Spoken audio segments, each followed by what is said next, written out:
পরে নেবো? হ্যাঁ এটা ওই উপর থেকে পেয়েছি। বসো, আগে পরে নাও তারপর। হ্যাঁ জি হ্যাঁ, বসো আগে। আরে এটা এটা কি পড়লে শঙ্কু?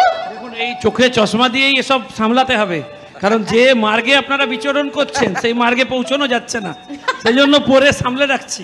দেখ দেখ শোভন দেখ। না না, এটার একটা অন্য মানেও আছে। আমার মনে হচ্ছে চশমাটা দেখতে অনেকটা প্রজাপতির আকৃতির। এই প্রজাপতি শঙ্কুর গায়ে উড়ে পড়লো। বসন্ত অবশেষে প্রজাপতি শঙ্কুর গায়ে উড়ে ভাই, পড়লো। বসন্ত ফেসে গেছে, খুব চাপ আছে।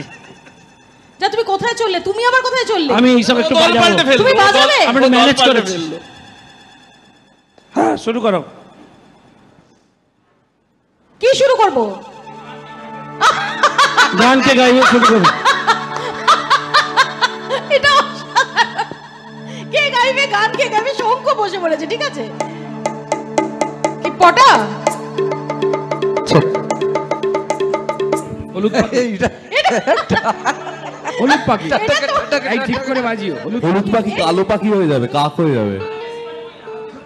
না না, আমার বক্তব্য হচ্ছে যে পটা এটাতে তুমি অত্যন্ত মানে এই যে জীবনে প্রথমবার তুমি শঙ্কুদেব পণ্ডার সঙ্গ এত প্রফেশনাল বাজিয়ে কেউ পাবে না। আচ্ছা ঠিক আছে। চলো হই হই করে